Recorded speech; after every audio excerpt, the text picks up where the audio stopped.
What's the deal, everybody? It is Seawell back here with another video, and today I'm in Mooresville, North Carolina. We are going to be touring the largest antique mall in North Carolina, and we'll be looking at my buddy Zach's huge booth and also doing an interview with him. So there's a lot to look forward to in this video. Let's go ahead and get right into it.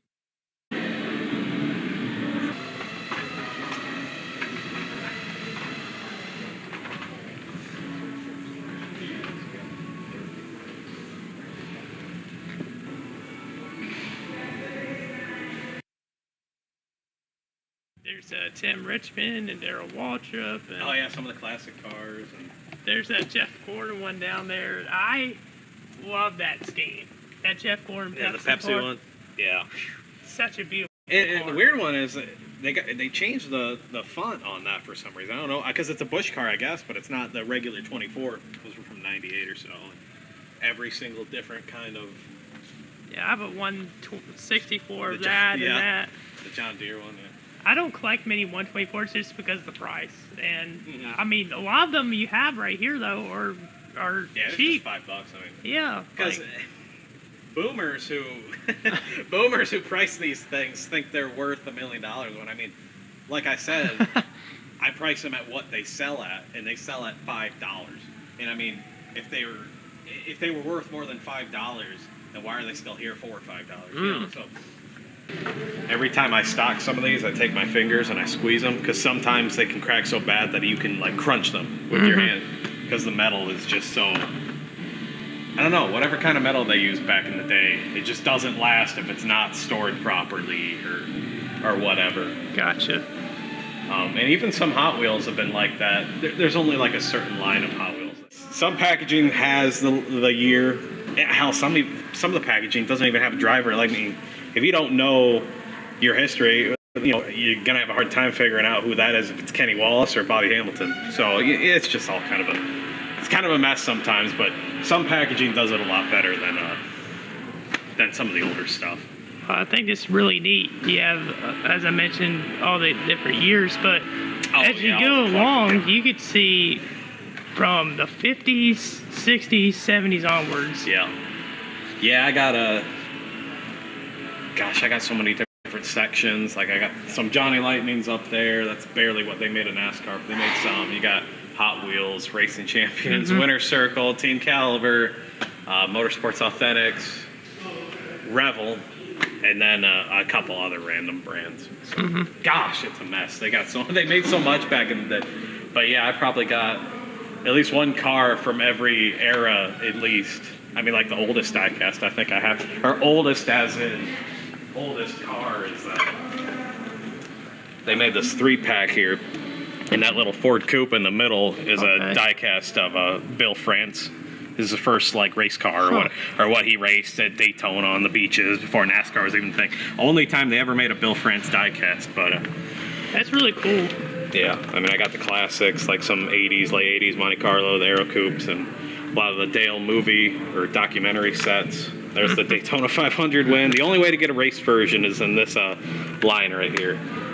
But golly, you know, pretty much everything I got in here, more or less, is mostly late 90s, early 2000s, though. But, you know, I got newer stuff and some of the real old things, too. So, old as in classic cars that were recently released, or old as in like 1989, those cars were all on the store package, or, you know, pegs at Walmart, and somehow the packaging isn't destroyed after 30 years. Wow. 40, you know, whatever it was. The Sabco one, and then just they come with the car cover.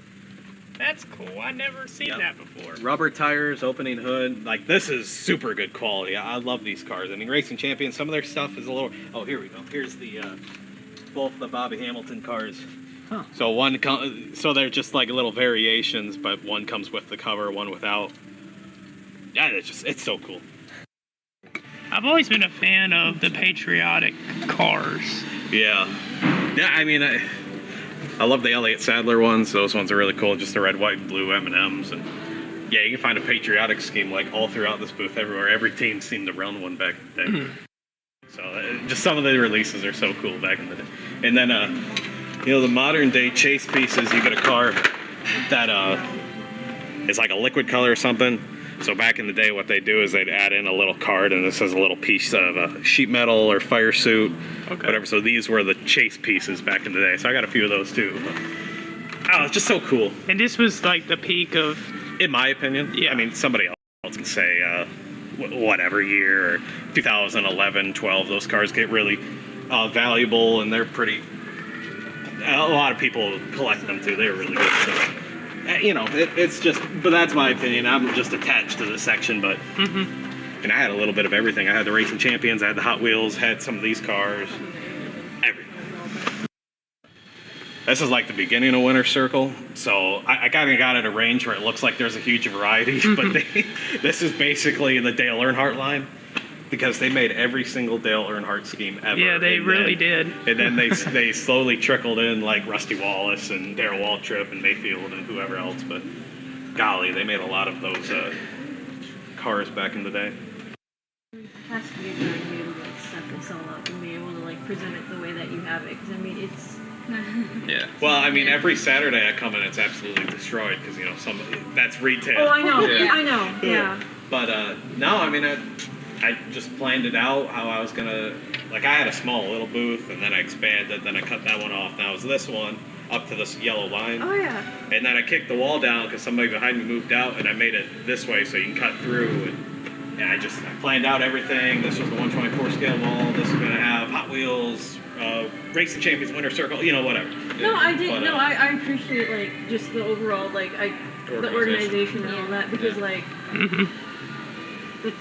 I get it. Like I said, it's people. I know a lot of people. Well, the next 2 weeks are going to be super busy and all that, but I know people will appreciate all of this. Yeah. No, I got a few people messaging me saying, "Hey, I'm coming for the 600 or the All-Star race. I'm going to stop by." And so I got a lot of people coming. We got people coming too. That's fine. Yeah. We'll be back next week. Like every day, I've been bringing in totes of stuff, filling out this. I got the booth next door. I'm and I saw that.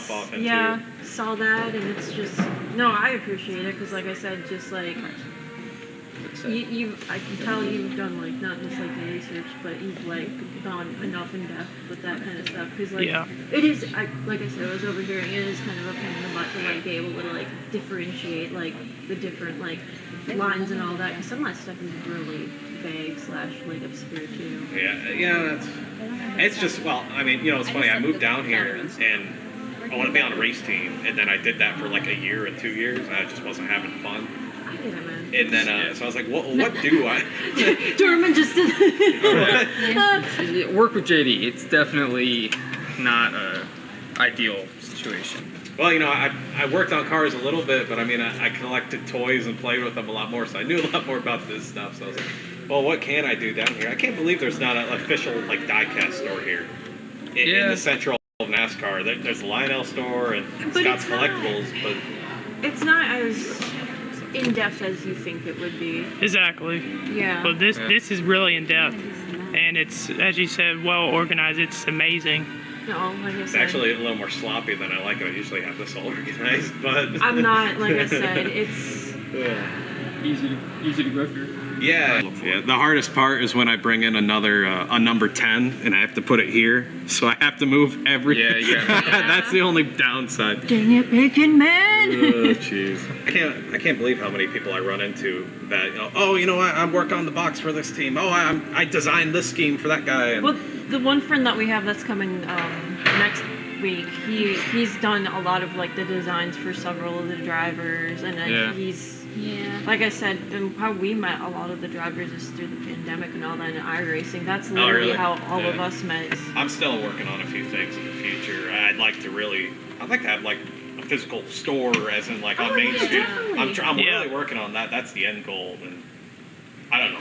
All I can think about is just getting the store and then setting up a couch and a TV and plugging in the PlayStation 2, and every customer that comes in, we play a game of a NASCAR 04 or 05. That'd be cool. That's what I want to do badly. That's not going to make me any money or anything. I just want to do that because that'd be fun. I think I'm good at those games, but I've never really had, like, you know, I didn't have any NASCAR friends growing up, so I don't know how good I am. But well, I get that, because like I went against a couple of our friends, like the McCandless brothers and all that. So going against Blake and his brother Phil, and realizing I'm like, I'm not as good as I thought I was, but like that's okay. Like I can't stand NASCAR half the time, and then I love to watch every race, but half the time I'm like, grr, because here comes the stage caution. Stage For real. caution. Here comes this that I don't agree with. But then they bring back Wilkesboro. But then again, we're also doing a street course, which I'm really not liking. But Me either. so it goes both ways. Because I get locals all the time coming here buying stuff, and Yeah, I mean, this is NASCAR country, and a lot of people go to the team shops, especially around the 600. Had a few people who were going to the races stop by, and so I've been working on that, and people keep saying, "Oh, I'm gonna come by and this and that," and I'm not brave enough to like.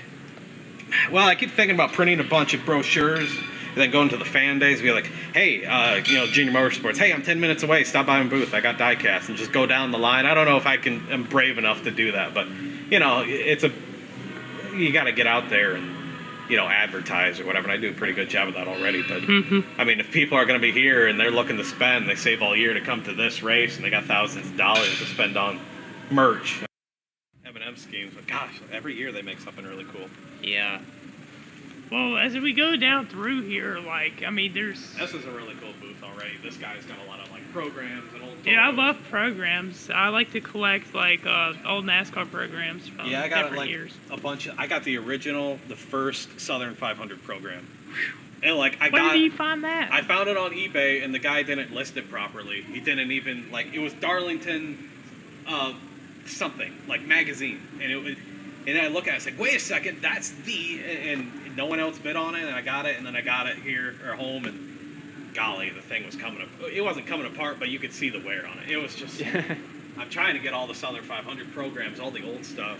I even got a Southern 500 1964 beauty pageant program. They did the beauty rarest. pageants at Darlington for years back in the day. Yeah, so that's one of the ones I got, and I mean, gosh, how many people went to the beauty pageant? There has to be barely any. There was drivers that were Fonnie Flock was always one of the judges. And it's kind of funny to look back and hear and read about that. Yeah, that's cool stuff. I know that's not appropriate for nowadays, but that's cool. That's Canceled. Cool I need to take my parents here. I'm sure they would have a swell time. At the and my sister. At the height of the antique mall, I think there was 450 individual vendors here. Wow, 450. Yep, and I mean that's just 450 different people. So some people can have multiple booths like I do. So I mean, there's probably 500 or 600 spots within the mall. There's some empty spots that they haven't filled yet, but. And then there's one of your craft booths, your custom signs and stuff. And this guy's cool. I like this one. He's got a few cool stuff. He's got old road signs and some NASCAR stuff and some just whatever. Every once in a while I'll get some cool Winston advertising and stuff like that. That's basic, but you got a Winston sign over there, and there's your old Tim Richmond clock that's cool. All faded and stuff they all get. I get it. That happens with age. Talked to this guy, Wookie, or at least that's what people know him on Instagram. He's got some NASCAR stuff, and he's got some Alpha Prime crew shirts, and these are cool. I don't have any of these, but these Matchbox Indy cars from nice. I don't know what year these are from. 91. Jeez. Yeah, I have a couple of these. Yeah, we got a couple of the same things, and I can't believe that Ollie's Kevin Harvick car is still there. That thing's cool. I like that one. I remember seeing that on TV when I was younger. Yeah. Every other booth's gonna have NASCAR something. Yeah, I know. I've noticed that. There's a lot of NASCAR stuff here.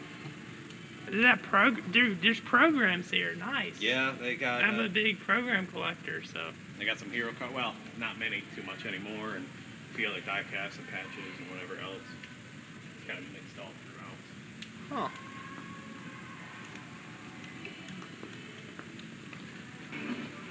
Well, I think that this is quite an amazing place, to say the least. And yeah, I like it. It's a lot of furniture stuff here, too. Yeah, so I mean, well, furniture is the big seller here, I think. And then, trinkets and stuff. The mall posted on Facebook one time about, to all the vendors, here's our best sellers, and they, top 5 items. And then Diecast were 5th. So I was carrying that bracket on my back, I think. But yeah. But no, it is really cool, and it's the biggest antique mall in the entire state. It is? Yeah, there's some more. Awesome. Just random. This guy's got some kind of high prices on some of his stuff, but hey, I've seen a few things sell. So this is that beer vendor I was talking about. Look at his stuff. That is a lot. Yeah, isn't that awesome? That is a lot of stuff. He had a. He went to an auction and he bought a rusty. You know the patriotic Rusty Wallace car I showed you. He found the fire suit from that car in like some auction at some beer place that was closing up, and he had it here for sale, and it was in a big frame and everything, and it was bought by some member of Rusty Wallace's family. It must have been his daughter or whatever. Okay. Because that was one of the suits he didn't have, so they came here and bought it, and now that's in his own collection, I'm pretty sure. So, Nice. more Hot Wheels and stuff. There's I don't know how genuine that North Wilkesboro sign is, but that's pretty cool. That is pretty neat. There's a lot of movies over here, DVDs, Yes. more diecasts. I'm telling you, there's so many diecasts here. Yeah. This guy brings in a few pieces. He's got the Gwaltney scheme that Jeb just ran at Darlington and a few other pieces. Some of the green lights too, and yeah, cool stuff.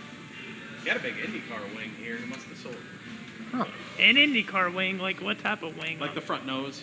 Okay. I don't know if it was a fake one or not, but I saw some more jackets this way. guy's got. Yeah, I saw this earlier. I bought this guy put out a Dale Earnhardt Jr. Budweiser crew shirt from 1999, like not just his rookie year, like the year he made like a couple starts. In 2X, so I was able to wear it. An official's jacket, that's funny. Yeah, he had the whole fire suit and a lot of these old, like there's a Kevin Harvick one, and then here's a Carl Edwards one. That was kind of cool. Or Pops, Funkos. Are they called Funkos or Pops? I just call them Pop Funkos, but apparently they're Funko Pops. Whatever. Let's go this way. I like a lot of these signs. Oh, too. this is a cool, like vintage one. They got some. They have Cool board booth. games and stuff. Yeah, there's a cool booth over here. Well, there's this guy too. Oh, wow. Like competition. Well, Trying to. we got grow. some jackets and stuff here. Yeah, he's got a few of the newer jackets, and he's got some diecast too. Huh. A little higher price than mine. That's cool. There's so much like NASCAR stuff here. It's definitely Well, fascinating. Yeah, these guys, their son has a booth here, and he told them about, there's a lot of NASCAR stuff being sold, so why don't you bring your stuff here? And then I've got some good deals from here. They got some cool stuff. Yeah, there's that Bobby Allison. I've seen that one at the North Carolina Auto Racing Hall of Fame. Yeah, they had a few of those, and there's a cool one. Justin Haley's Daytona win from 2019, the rain delay one. The one that people call Mickey Mouse. The one that NASCAR was trying desperately not to give them the win. The rain delay lasted like 3 hours. No, we can't give Spire the win. No, and then it just happened. Yeah, Mickey Mouse, sure. But, yeah, people be like that. Like they'll say that about anything now, right? Yeah, I guess. I mean, some are reasonable, but this is one of my vendor buddies. Yes, sir. Hey, He's just. Hey, how are you? Good. He's got this booth over here too, which is basically everything NASCAR. Yeah, this is huge too. Yeah, a lot of the trinket things, which is really cool to go through here. Huh. That was a big thing back in the day, these damn knives. Oh, they have a yearbook from 1981. It's not big though, but that's interesting. Huh. There's a lot of cool stuff here too. Yeah, I they mean, got the this bobbleheads, is they got the great statues, races, movies. the Folgers cans, or whatever brand that is. Huh. Here's Jeff Gordon, the whole section dedicated to Jeff. I saw him on Sunday.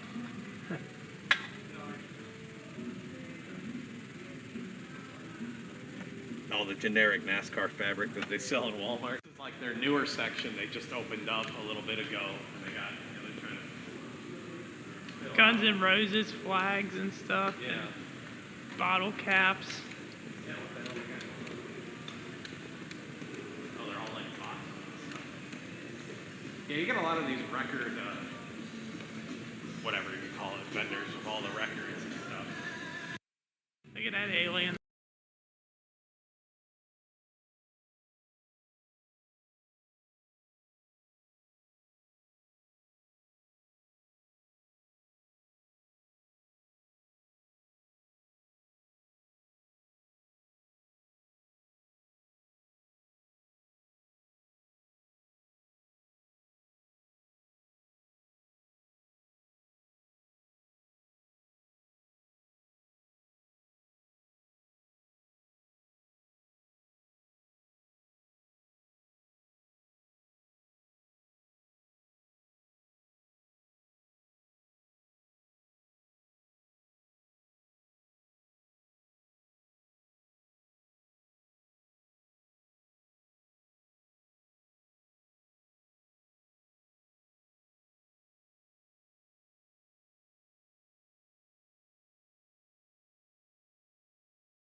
really nice.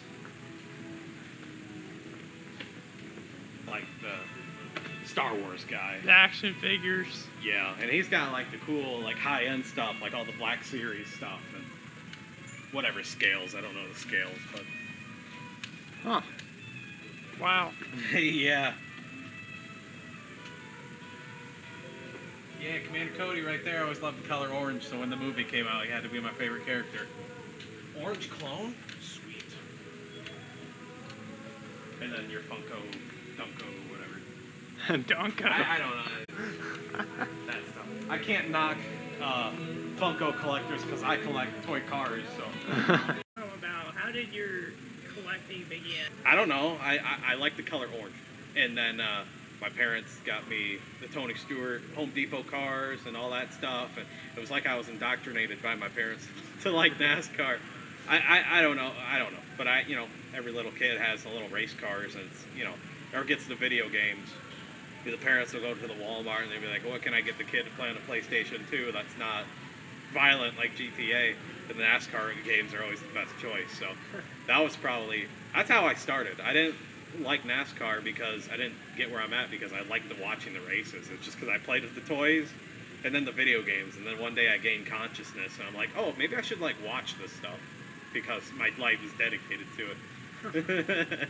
But yeah, that's kind of how the whole collection started and, whatever else. So. I've never been here before, but this is a big facility. So, do you know some about the history of this place?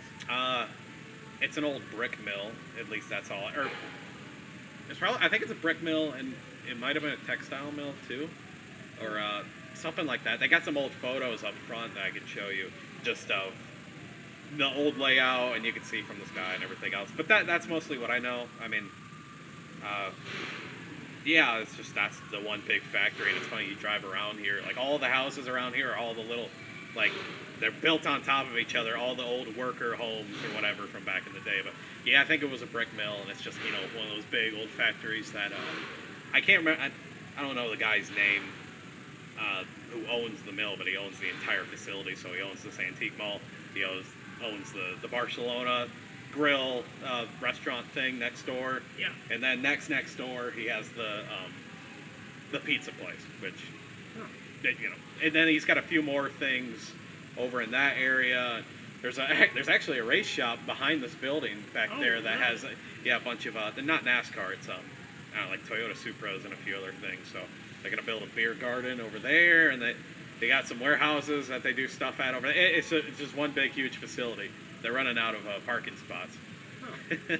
Yeah, when I first came in here, I was like, where do I park exactly? I was kind of trying to figure out everything, but yeah, this is a great looking place, and there's a lot of antiques here. I've noticed there's some sports stuff as well for the sports fans out there. There's a lot of great sports memorabilia, and there's a lot of NASCAR stuff here as well. Yeah, so I mean, well, it's an antique mall, but I mean, I don't have real antiques unless you count the cars from like '89. But yeah, they got a little bit of everything. So there's specialized booths, which is what I am. There's me. There's the toy picker guy up front. There's a guy just a few booths down that has Star Wars action figures and Funko Pops and a lot of craft booths and a few other like things like that. There's a guy that's all dedicated to like beer advertisements and the bar handles or whatever you call those. Okay.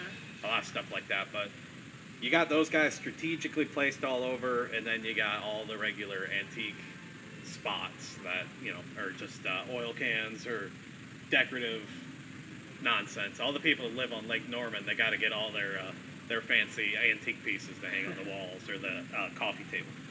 The Instagram page, you post a lot on there as well. Are you looking into doing any other social media or promotions for your booth? I mean, I got the Instagram page, and then I got Twitter. Not that I even use it. I just kind of on there, just to have the presence. And then I'll go through my news and whatever. And then I got Facebook. So I have Instagram for the younger crowd, and then Facebook's for the older crowd. So I'm able to reach both. And then I got a YouTube channel too, which eventually I'd like to start posting stuff on there. I got one video, but that's like a car-related thing. So, okay. But yeah, I'm gonna work on that. Well, I'm already doing a pretty good job on I think, but there's still ways to expand it. And yeah, every once in a while I do a giveaway. Well, I've only done it a few times, but on my Instagram page, just to be like, I don't even ask people to like tag their friends or anything. I just say like, hey, all my followers, do this, and I'll pick one of you to win. But I know other people like, oh, here's this thing, tag 3 friends. You must be following this and that. Yeah, all that nonsense. I mean, in which it works. I've seen people with like an ungodly amount of followers, and they don't really do anything, but they do the giveaway. It's like, whatever. I'm gonna do it. I'm not gonna do the easy way. I'm gonna try to be like, hey, like those people who follow 1,000 people in hopes of like 10 of them or like 10% of them will follow them back. Yeah, it's a lot. Oh, I can't do that. I want to be more genuine. When did this booth? When was this created, and how long did it take to get everything set up? Well, so I had a little 8x9 booth, which is the one right beside here. It's just a little tiny one, and I moved in there October 2018, and I just had NASCAR, my collection that I wanted to get rid of, not my cool cars or my cars I like, and I just put them in here. And I bought some shelving off Facebook Marketplace, and then I bought some pegboard from Walmart. The walls are already, or no, we built the walls too. We just built, some 9x, or all this kind of stuff. And me and my dad, and then, or he helped me, and then I just started putting stuff in there, and it's funny. I had these cars when I first started out. I had a ton of these. I collected these when they came out. These Spin Master Authentics, yeah. Okay. And I put them in here for like $3, and then they sold like instantly. And I was like, well, there goes all that. So as I went on, I've figured out, well, if I price this at this point, it really sells fast, and if I price it here, it doesn't sell at all. So I've been able to find the medium of everything. So like everything that I have it priced at right now is pretty much like the middle ground of, it's like the perfect price where I can buy or sell it and make some money, and somebody can buy it from me and then save some money. Because like everything in here, at least the 164s, probably besides these ones, these are like retail, but like everything else is, you'll probably get a better deal than you will on eBay, because I mean, all these little cars, this car is going to cost you $5 on eBay to ship, or for a seller to ship, or a buyer to pay shipping. But so I mean, they'll probably sell it for $5, which is what I got this one at. But then the shipping will be another $5. Yeah, exactly. So it's, people can get a better deal on a few things, or gosh, these haulers are such a pain to ship because they're so long. Yeah, they are. Yeah. And so stuff like that. So I, going on like 5 years now, I've been able to figure out where to price stuff, and I've been able to expand. I cut that one off, I moved into this one. I cut the wall down, I moved into this one. I got that one over there, and then I just keep getting bigger and bigger. But I keep bringing in more and more stuff. So but yeah. I'll buy a collection. I'll buy 50 items.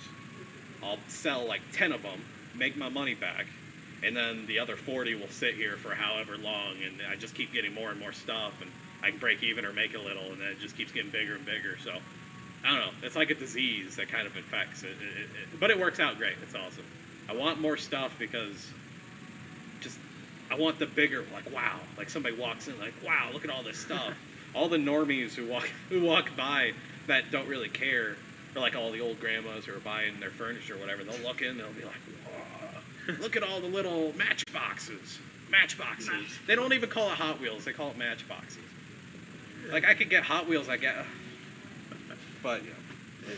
Your favorite year of NASCAR is the Aero Wars. That's mine. And you have a lot of diecast of that as well. Do you have a particular driver, though, that's your favorite? Or I mean, my favorite driver from that era? From any era. Well, my favorite driver of all time, I like Tony Stewart growing up. And I've always liked Richard Petty. I've always been a big Mopar guy. Oh wait, I don't have that hat on, but I was wearing my big Mopar hat I got here from like a late '90s one that I got from the antique mauler. I go for like $50 on eBay. I found one for 20. I couldn't believe it, but no, I'm a big Mopar guy. I love Dodge. I love all that stuff, and so Richard Petty being the greatest NASCAR driver of all time, the king, the whatever, the GOAT is such a throw around term, But the king's always going to be the king no matter what. But, 200 wins, I don't care about the competition. People like to trash Richard Petty's 200 wins because, the competition wasn't that great. It's weird. Because, Junior Johnson and Cale Yarborough and the Wood Brothers and Holman Moody, they weren't that good. What?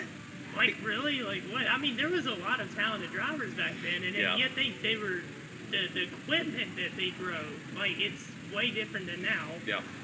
Obviously, technology has advanced, safety has advanced, which is really good, that they, the safety innovations that have been made, but for people to discredit how good he was, just because he was laps ahead of other people, I don't get that theory. And, I understand that some people, like, maybe some of the teams weren't as well funded. Yes, it's true, but there was also a lot of independence.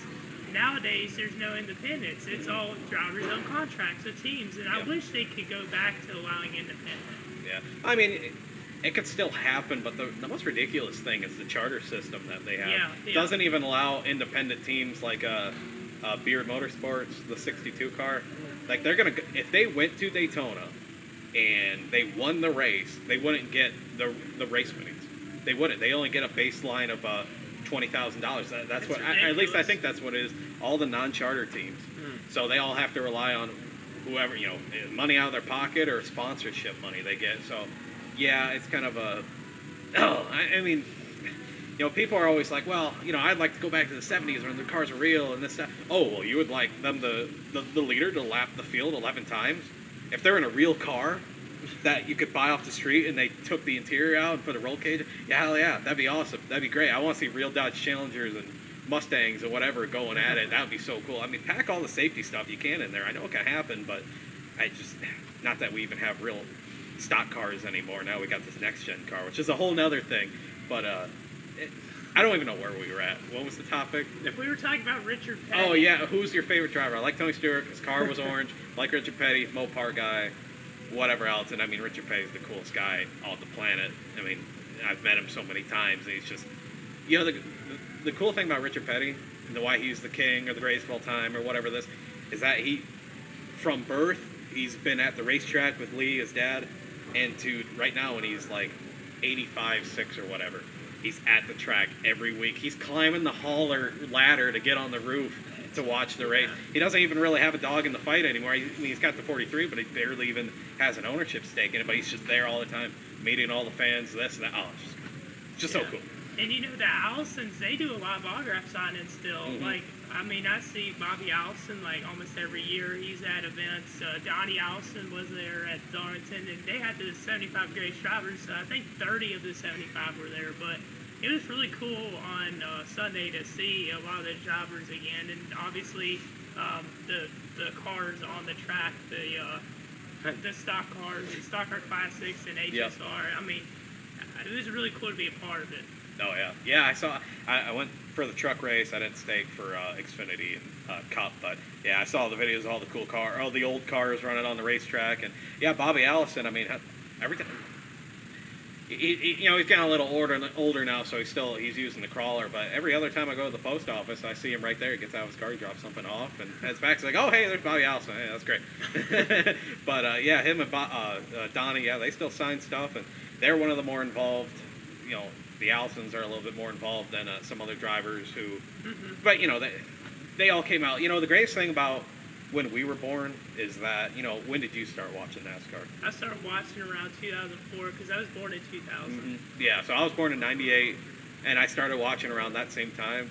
And people say the 90s is the greatest era. I think the 2000s is the greatest era because we had the most we had the most viewership. We were going to all the racetracks, all the stands were full, all the cars were bright and colorful. We had a lot of cast of characters. We had the old guys who were still fighting. We had the new guys who were coming in.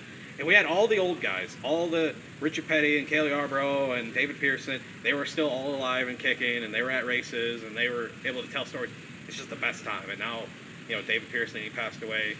Junior Johnson passed away. Cale Yarborough, he's getting older, and then the Bobby and Donnie Allison, and I mean Richard Petty, he's still kicking, he can still run at this point.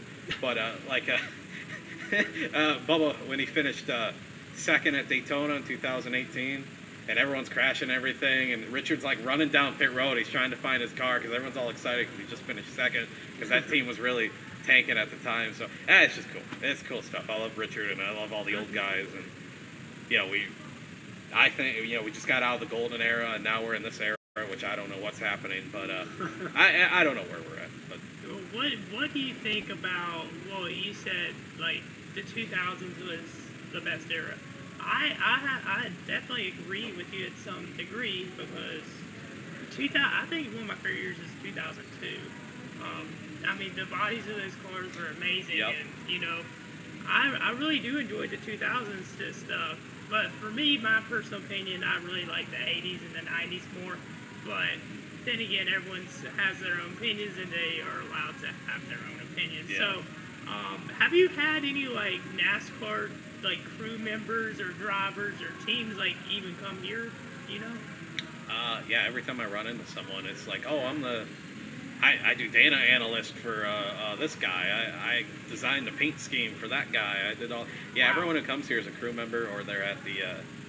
Well, I mean, you get a lot of fans too, but that NASCAR tech school over there, that's like a steady stream of people who they come here and they're still starry-eyed and they're like, oh, I love NASCAR and whatever, and then they're still buying stuff, and then they're looking for a place to work, or they're on a team and whatever.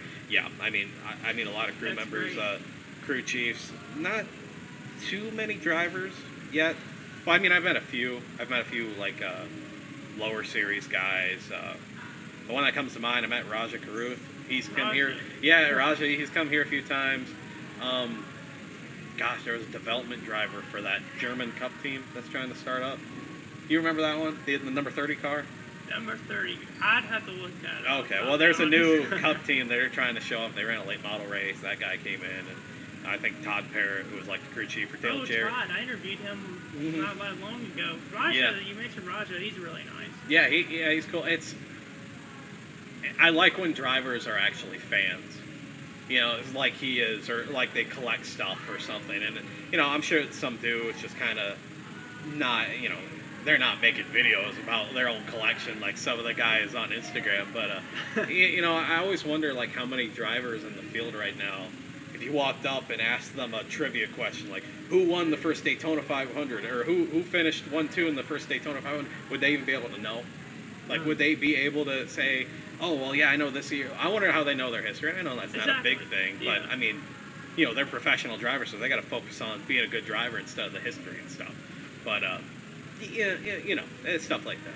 But so I like when drivers are actual fans. That's one of my favorite things. So it's cool that he's, a collector. He's bought some stuff from me, and there's a few other guys who I've met and whatever, and I'm sure I'll meet a few more. And, and I know a few drivers, like big-time Cup drivers, come here and they buy stuff and they do whatever. And, of course, they've seen this a million times, so they're buying furniture for the house instead of buying their own diecast. But no, it's cool. Yeah, I've met a few cool people in here. Yeah, and I've never been here before, and I was going around, I was like, wow, they sell all sorts of stuff here. This is great. But thank you for your time. I really do appreciate it. Yeah, no, it's cool. I ain't doing nothing anyways any day, so. I mean, you're doing a lot here with what you have, and I mean, this is a great collection you have and booth you have, and yeah, we'll see. I'm sure there's gonna be a lot of people coming here for just around the 600. Yeah, I got a lot of people telling me they will, so hopefully they're not lying to me. But yeah, I'm trying, and it's gosh, there's a lot of stuff here. Last time I counted, there was this was a couple months ago. I counted every individually tagged piece, and it was up to 4,000. I think I'm at 5,000 now. Different items all throughout. There's just a lot. There's people who have their big collections that's smaller than just what I have in the store, and then I got my own personal collection at home. But yeah, no, I got a lot here. It's a lot. Well, thank you for your time. I really appreciate it. Yeah, I appreciate it. Yeah, there you go. Make sure to go follow him on Instagram and Twitter and YouTube. Well, that'll be on the screen in the description. Yeah, Booth 34 Diecast. Yeah, at all the social medias.